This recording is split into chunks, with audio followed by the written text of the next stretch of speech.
La ley del jurado. Mañana por la noche en La Primera.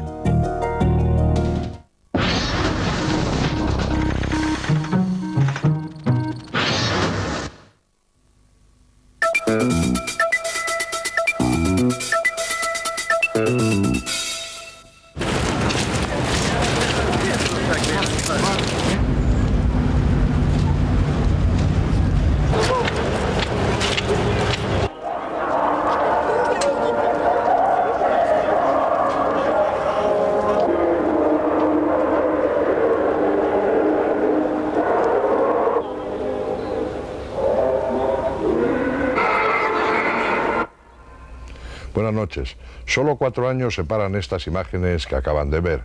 Ambas están rodadas en la Plaza Roja de Moscú en un día como hoy. La Revolución de Octubre se evaporó. La Unión Soviética ya no existe. Y aquellos 7 días que iban a cambiar el mundo han quedado devorados por la vorágine de los acontecimientos. Lo recordaremos en este telediario que les contará además la actualidad del día. Una actualidad que un día más, en buena parte, se ha desarrollado en los juzgados y que ha contemplado el rotundo mentís del gobierno a que el cuñado del presidente González haya recibido trato de favor por parte de la administración. Entrevistaremos también a Luis María Ansón sobre su reciente libro Don Juan. Comenzamos con los titulares.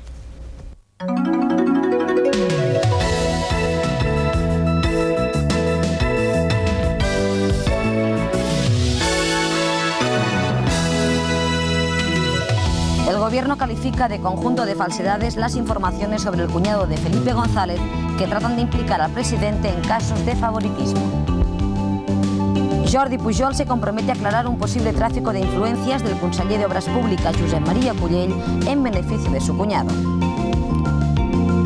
El juez Moreiras denuncia al juez Enreich que criticó el auto de embargo de PSV. Antón Saracíbar en libertad sin fianza tras declarar sobre el caso. El antiguo socio de Javier de la Rosa, Narciso de Mir, ingresa en prisión acusado de falsedad en documento público y apropiación indebida. Aunque el balance oficial es de 53 muertos, las inundaciones provocadas por lluvias torrenciales en el norte de Italia podrían haber causado un centenar de víctimas. El ambiente político está que arde. El caso Palomino, cuñado del presidente González, ha ocasionado un auténtico terremoto político y es lógico que así sea.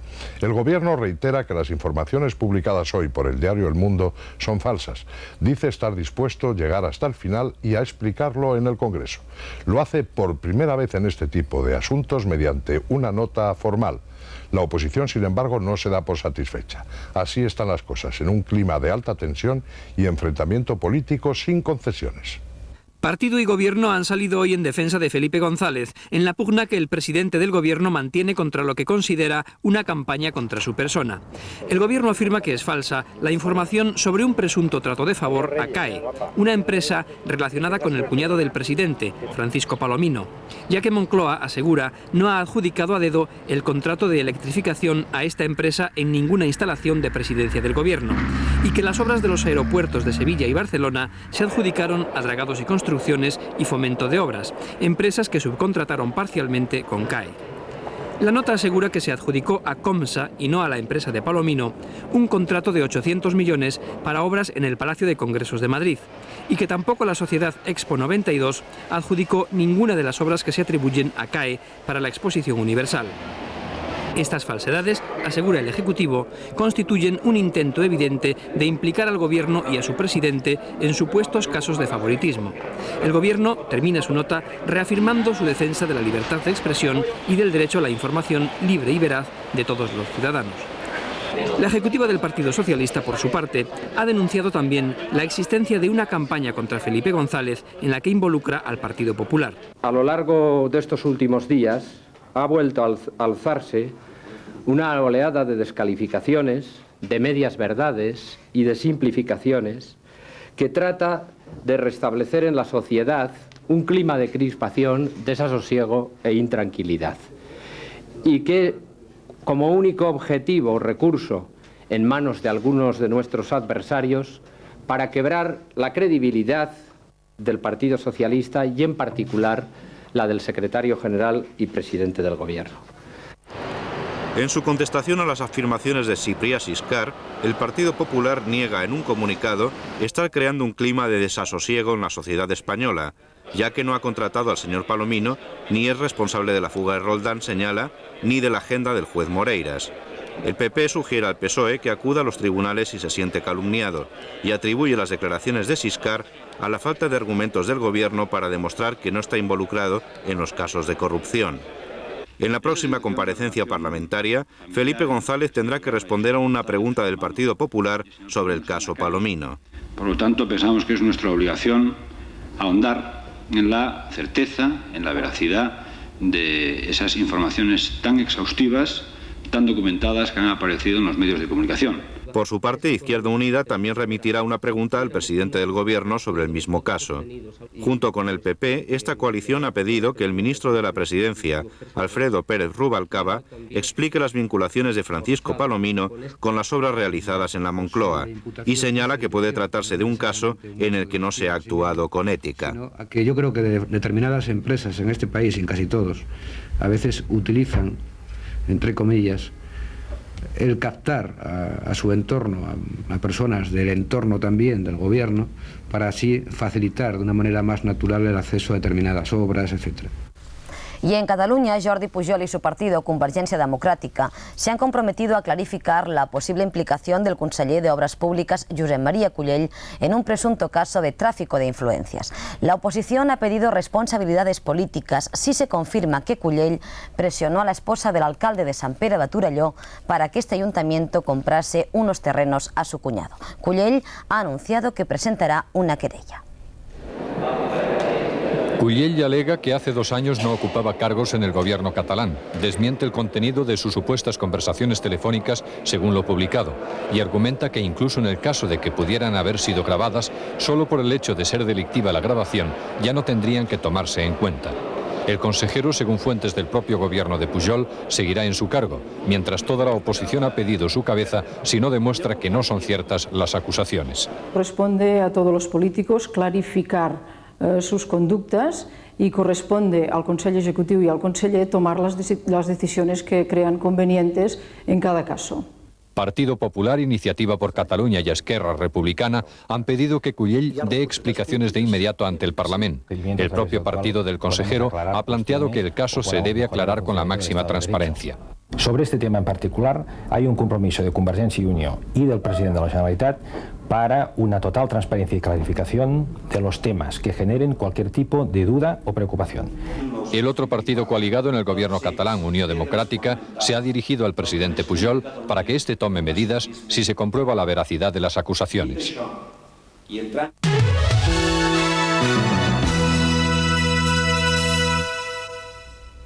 El caso de la PSV no solo no sale de su galimatías jurídico, sino que por el contrario podría decirse incluso que se oscurece aún más.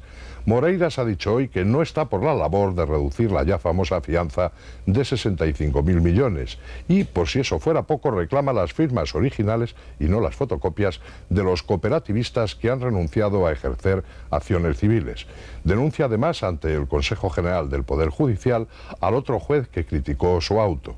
Mientras, esta mañana, Moreiras ha preguntado durante 5 horas al antiguo número 2 de UGT, Antón Saracíbar. Ha ido todo muy bien, es lo único que puedo manifestar. Estas fueron las únicas palabras de Saracíbar después de su declaración ante el juez Moreiras, empeñado en averiguar qué sabía la cúpula de UGT sobre los problemas de PSV. Las declaraciones del señor Saracíbar son coincidentes con las de los compañeros de la ejecutiva de UGT que han comparecido anteriormente a él. El juez Moreiras ha pedido a los socios querellantes que ratifiquen por escrito si renuncian a las acciones civiles. Precisamente los cooperativistas de Valdebernardo han acusado a PSV de chantajear a los socios para que retiren sus querellas. Moreiras, que mantiene en pie la fianza, ha dicho que no se dejará presionar por nadie. Unas palabras que han sido contestadas desde UGT. Aquí la presión más fuerte se está ejerciendo contra los intereses de los cooperativistas que quieren sus viviendas. Ese es el problema fundamental. Moreiras ha dado un nuevo paso en el frente jurídico al denunciar al juez Enreich porque, según dice, le acusa injustamente de prevaricación y cohecho. El juez Enreich, que se ocupa de la suspensión de pagos, había calificado el auto de Moreiras como un acto poco meditado que impide la segregación de las cooperativas. El juez que instruye el caso de Javier de la Rosa ha decretado el ingreso en prisión incondicional y sin fianza de Narciso de Mir, un antiguo socio del financiero. Tras declarar durante casi 6 horas, Narciso de Mir ha sido trasladado a la cárcel Modelo de Barcelona. Está acusado de apropiación indebida y falsedad en documento público en concepto de autor. Esta mañana fue interrogada Mercedes Misol, mujer de la Rosa, sobre la posible venta irregular de la clínica New Technon, de la que era directora. Misol ha sido puesta en libertad sin fianza, pero volverá a declarar como cooperadora necesaria en las actividades irregulares de su marido.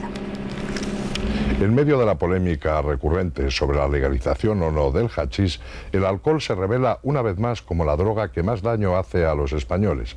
Así lo afirman los expertos, basándose en el número de muertos que produce al año, más de 10.000.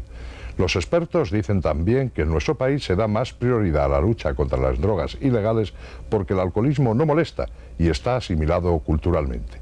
Piden además, con toda la razón, que se haga más hincapié en la prevención y rehabilitación del alcoholismo.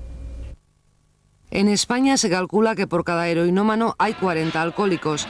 Sin embargo, mientras hay casi 700 centros sanitarios para el tratamiento de toxicomanías, para el alcoholismo apenas hay 400. La razón, según los expertos, está en los efectos y la percepción social que se tiene de las drogas ilegales y el alcohol. Las drogas se asocian al SIDA y la peligrosidad social, y el alcohol todavía se entiende como una costumbre socialmente permitida y hasta aconsejable. Tanto es así que casi el 70% de la población reconoce que bebe con cierta regularidad, aunque la mitad aclara que lo hace moderadamente. El problema es que esta costumbre tiene efectos que hacen palidecer las estadísticas de la droga. 10.000 personas mueren al año por cirrosis, accidentes de tráfico laborales, homicidios o suicidios que tienen su origen en el alcohol. Y además, según los expertos, es una realidad que no solo se mantiene, sino que ha experimentado una subida. Por eso piensan que es importante seguir advirtiendo sobre los peligros del alcohol, sobre todo de cara a los más jóvenes, y que es fundamental crear centros para tratar esta adicción. Vamos ahora con otras noticias que también forman parte de la actualidad del día. Son estas. Se ha iniciado en el Congreso de los Diputados el debate en comisión de las más de 1.800 enmiendas parciales presentadas por los grupos parlamentarios a los presupuestos de 1995. Mientras el Grupo Popular demanda mayor control del gasto público, Izquierda Unida ha pedido que se restrinja la concesión de créditos extraordinarios. El Partido Popular pretende un panorama audiovisual con una intervención mínima e imprescindible del sector público. Así se destaca en una proposición de ley que los populares han presentado en el Congreso. En ella se engloban asuntos como la concentración de medios de comunicación y la modificación de la vigente Ley de Ordenación de las Telecomunicaciones.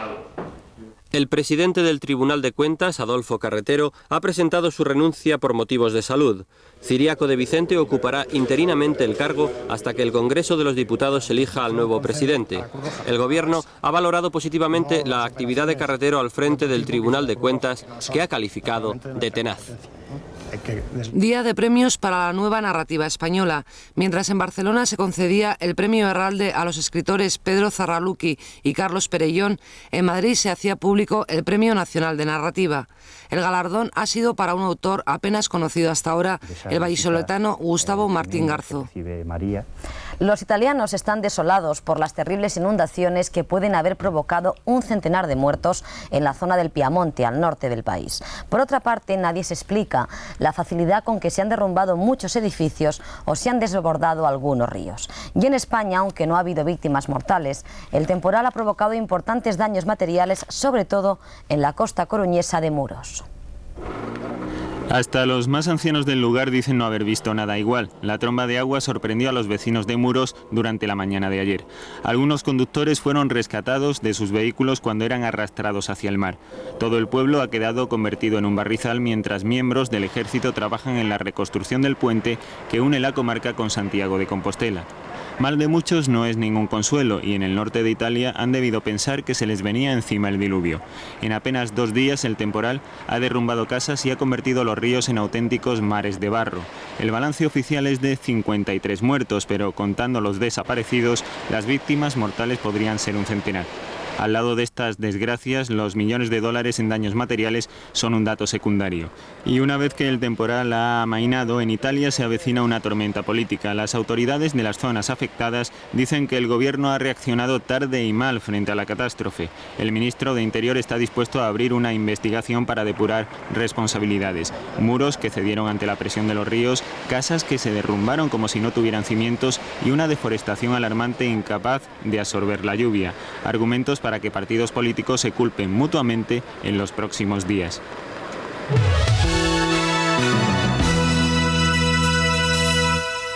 Pasamos a la información internacional. En Moscú, el aniversario de la Revolución de Octubre ya no es fiesta, pero ha impulsado una de las mayores manifestaciones contrarias a Yeltsin y a su gobierno. Actos similares han tenido lugar en otras 20 ciudades y en otros varios países de la antigua Unión Soviética. Estas manifestaciones callejeras son una seria advertencia a Yeltsin en un momento en que remodela el gobierno y se enfrenta a una notable pérdida de credibilidad personal. Esta vez, el 77 aniversario de la revolución bolchevique no ha sido solo una manifestación para nostálgicos. Unas 200.000 personas, según los organizadores, y unas 10 veces menos, según la policía, participaron en lo que, más que en una manifestación de recuerdo, se convirtió en una gran protesta contra Yeltsin. Durante la marcha, que se inició frente a la estatua de Lenin, se guardó un minuto de silencio por un diputado asesinado el domingo. Los dirigentes actuales fueron calificados por los manifestantes y por los oradores como manada de lobos, ladrones y economistas impotentes. El propio Yeltsin recibió gritos de traidor y borracho. El líder comunista Gennady Zyuganov anunció que su partido ya ha recogido 2 millones de firmas para reclamar el adelanto de las elecciones. Manifestaciones similares tuvieron lugar en San Petersburgo y en otras ciudades.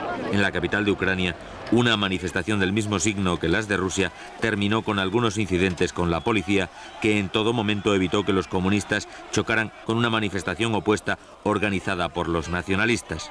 Estas manifestaciones, sin embargo, suceden precisamente cuando Yeltsin, al remodelar el gobierno, trata de aproximarse a los comunistas para lograr una cierta estabilidad. En Bosnia la situación no mejora. La ofensiva conjunta de musulmanes y croatas se mantiene y trata de retener sus conquistas de la semana pasada. Entre tanto, el Tribunal Internacional de La Haya ha iniciado el primer proceso por crímenes de guerra contra un antiguo responsable de un campo de concentración serbio. En Dinamarca se ha abierto un proceso similar contra otra persona de origen bosnio. La guerra envejece, pero a los horrores del pasado inmediato suceden ya los combates del presente.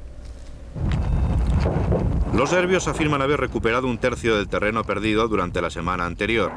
El ejército bosnio, por el contrario, ha anunciado que ha contenido la contraofensiva serbia en el noroeste y que ha ganado 60 kilómetros cuadrados cerca de Sarajevo. Lo único seguro, sin embargo, es que los combates arrecian en varios frentes y que los bosnio-musulmanes están claramente mejor organizados y mejor armados que antes.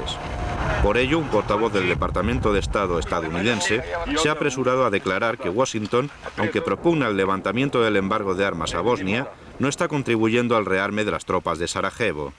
En la capital bosnia, la violación de la zona de exclusión de armamento pesado solo ha cesado cuando 2 aviones F-15 de la OTAN han sobrevolado posiciones de ambos bandos. El secretario general de la ONU ha dicho que la situación se está agravando antes del invierno.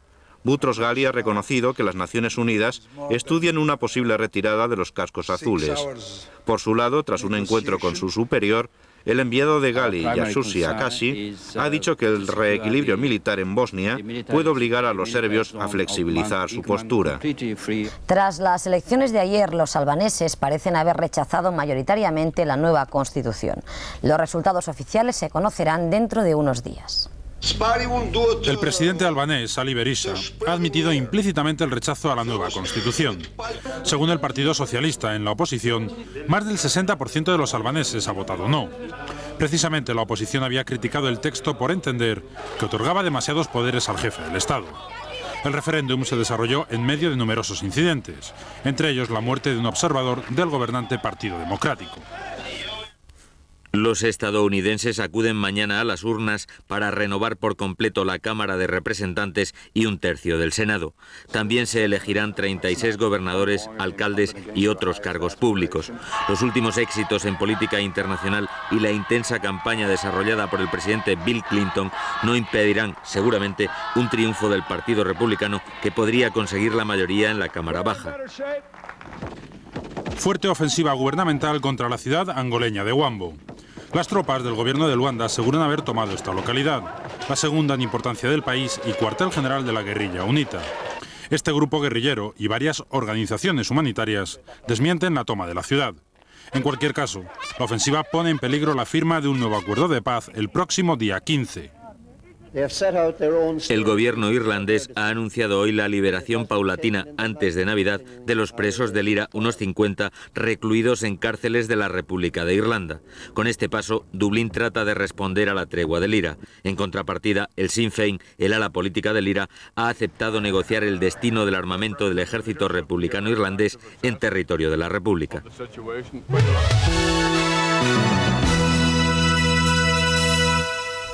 Dos jugadores nacidos en el extranjero pero nacionalizados españoles, Donato del Deportivo y Pizzi del Tenerife, han sido convocados por primera vez para la selección española.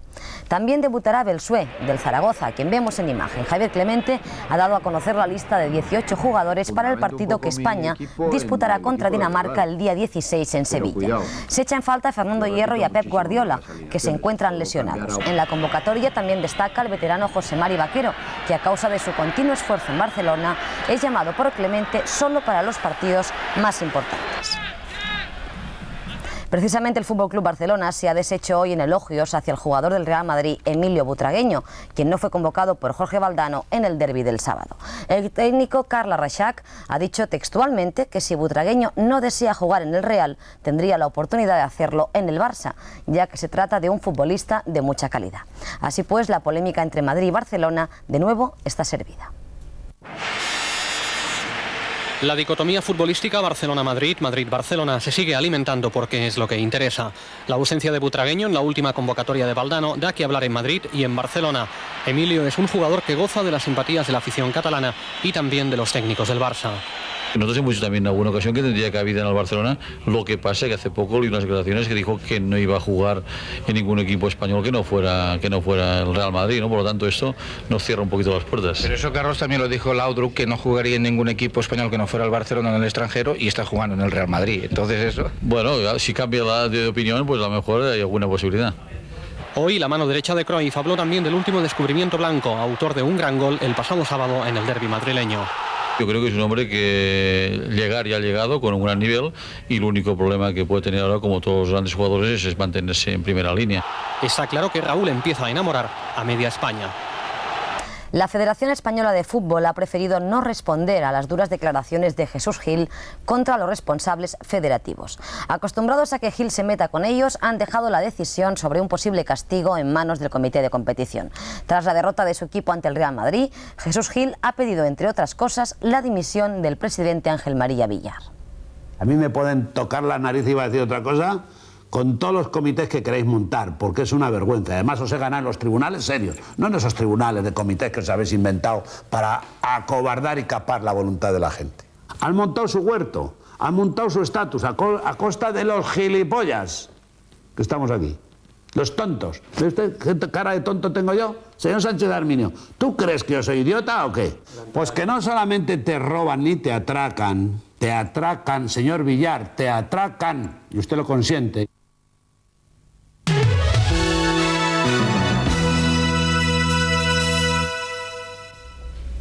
Como les anunciábamos, nuestro invitado de esta noche es Luis María Ansón, un invitado que por nuestra parte y seguramente por parte de ustedes no necesita presentación. Luis María Ansón es director de ABC, pero hoy está aquí con un motivo muy particular, la publicación de su libro Don Juan, recién llegado a las librerías y ya agotado. Buenas noches, Luis María. Muy buenas noches. Oye, creo que no queda ya ningún ejemplar en las librerías, pero que rápidamente van a ocupar su sitio en los estantes, ¿no? Pues confiemos en que sea así, pero efectivamente pues ha tenido una venta muy rápida en los primeros días. Es un libro de historia, pero que a veces se lee tan apasionantemente como una novela. Realmente, Luis María, la historia de España de estos últimos años ha sido una historia fascinante. Y tú entresacas de todo ese ingente material una figura que por unas causas y por otras no era bien conocida por los españoles. Como dices, efectivamente, la historia de los últimos años, no solo la española, sino la historia mundial desde el año 30 hasta nuestros días, ha sido una de las etapas más interesantes y más convulsas de la historia de la humanidad, y por lo tanto basta con relatar algunos de sus aspectos para que el libro se lea, no sé si como una novela, pero desde luego con mucho interés por los acontecimientos que se narran, ¿no?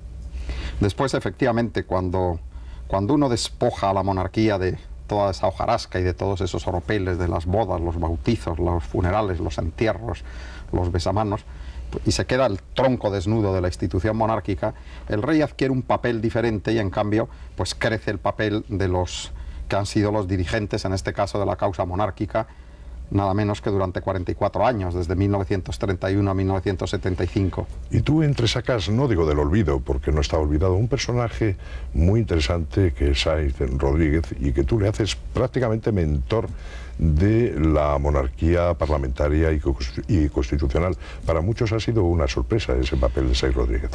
En Sáenz Rodríguez se da una circunstancia sorprendente, y es que a lo largo de 44 años, que es una etapa enormemente dilatada, es siempre uno de los principales dirigentes de la causa monárquica. Es decir, él en los años 30 es el creador del Bloque Nacional, y el 21 de noviembre de 1975 redacta todavía el último manifiesto de Don Juan. Tiene muchos aciertos a lo largo de estos 44 años y muchos errores que se subrayan todos. Errores a veces de repercusión muy graves sobre el conjunto de la historia de España y de la propia monarquía, que yo he procurado no ocultar, sino resaltar. Y luego yo creo que en su conjunto el balance de la obra que hace es un balance positivo, y especialmente en los últimos años, a partir del año 1966-67, vio con extraordinaria clarividencia lo que había que hacer para que se restableciera en España no un rey, que eso se veía con cierta claridad, sino para que el rey permaneciera y por lo tanto se construyera una monarquía constitucional, la monarquía de todos, que era literalmente la contraria de la que Franco quería. La vida de Don Juan fue una vida dura, difícil, con ratos tremendamente amargos, donde él se creía bastante, y con razón, bastante incomprendido, no por sus adversarios o enemigos, que los tuvo, sino también por un entorno muy cercano. ¿Tú crees que él, por lo menos al final de su vida, encontró su sitio, encontró eso que él buscaba, que es comprensión a sus tesis de defender una legalidad democrática para nuestro país? Yo creo que después de tantos años de silencio y de calumnias, que es lo que caracterizó al régimen de Franco contra Don Juan, hasta el punto que las nuevas generaciones no lo podrían creer, no podrían creer que un día Don Juan llegaba el tercero en una regata en Southampton y el ABC al día siguiente publicaba el número 1, el número 2 y el número 4, porque la censura había tachado el número 3. Hasta ese extremo ya. Hasta ese extremo.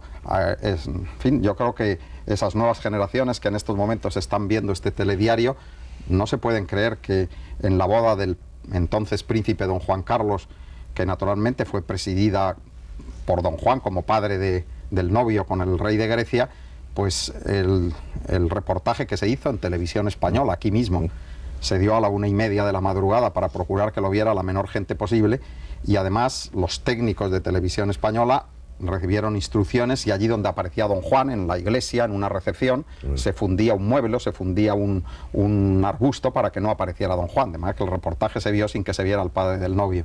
Pues después de todos esos años de silencios y de calumnias, porque el silencio estaba combinado con la calumnia, la realidad es que en los últimos años de su vida Don Juan yo creo que pudo tener la inmensa satisfacción de que el pueblo español, con ese instinto profundo que tienen los pueblos, esas corrientes subterráneas de opinión que se crean, en los últimos años y sobre todo en los últimos meses, el pueblo se dio cuenta de que ese personaje silencioso que era el padre del rey, que había realizado unos enormes sacrificios personales por la conciliación y la concordia de los españoles, era una figura relevante en nuestra historia, y Don Juan se murió en olor de multitud.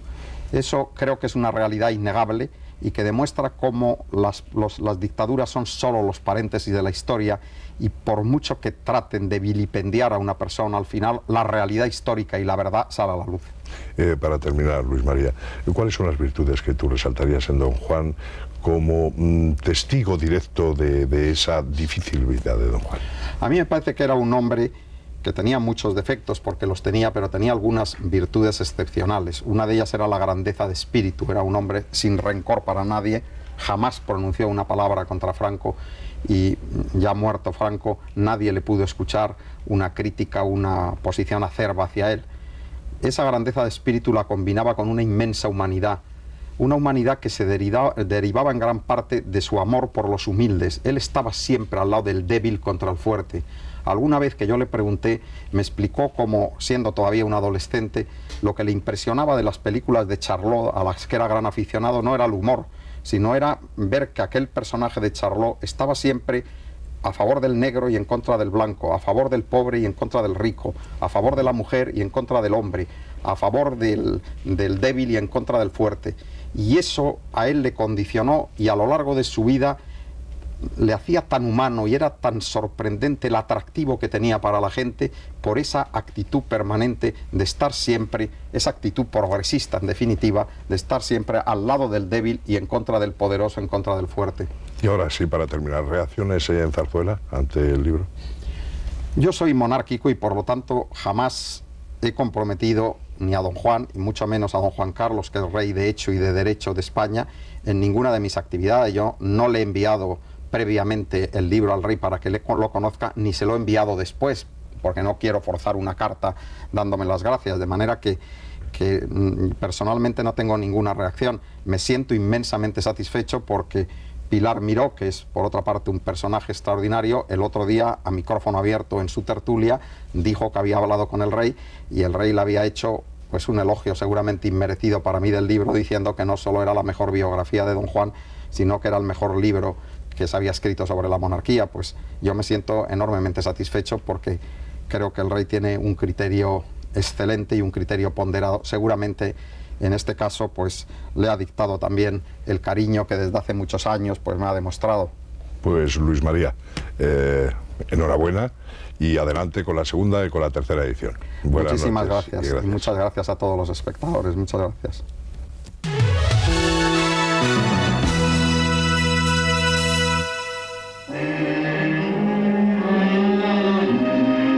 Asociar el metro con la danza no es algo común. Es más, resulta chocante cuando menos que un espacio unido directamente con la prisa invite a detenerse siquiera 10 minutos para mirar y deleitarse con los movimientos de jóvenes bailarines.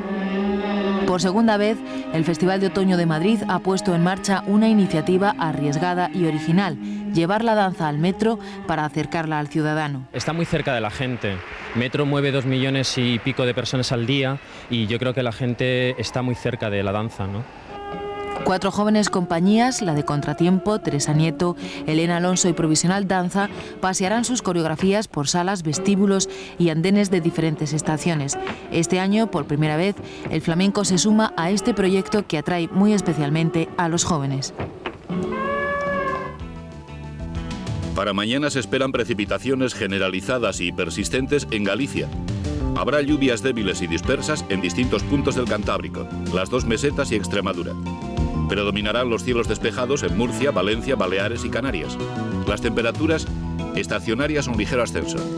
El número premiado en el sorteo de la 11 es el 8200 08200.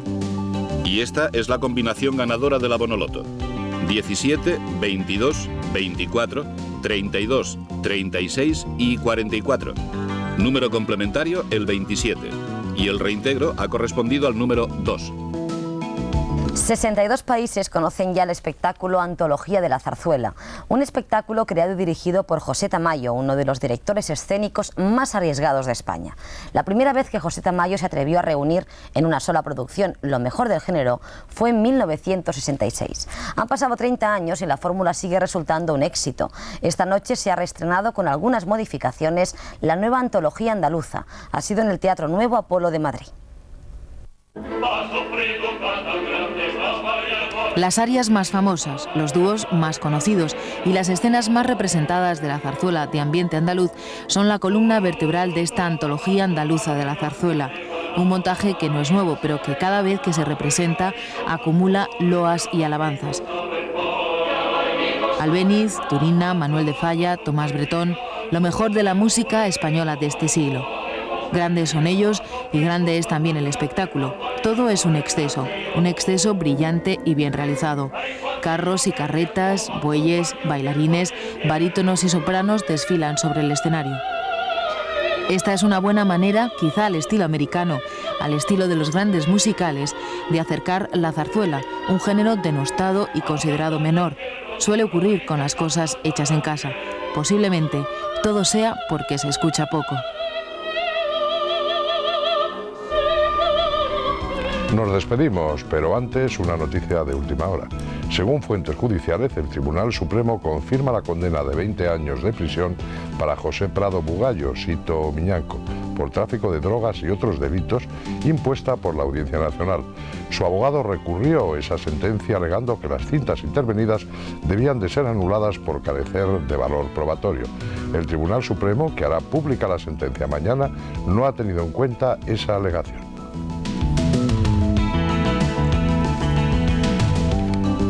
El Gobierno califica de conjunto de falsedades las informaciones sobre el cuñado de Felipe González que tratan de implicar al presidente en casos de favoritismo.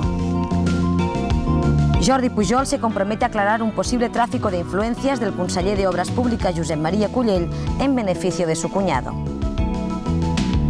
El juez Moreiras denuncia al juez Enreich que criticó el auto de embargo de PSV. Antón Saracíbar en libertad sin fianza tras declarar sobre el caso. El antiguo socio de Javier de la Rosa, Narciso de Mir, ingresa en prisión acusado de falsedad en documento público y apropiación indebida. Aunque el balance oficial es de 53 muertos, las inundaciones provocadas por lluvias torrenciales en el norte de Italia podrían haber causado un centenar de víctimas.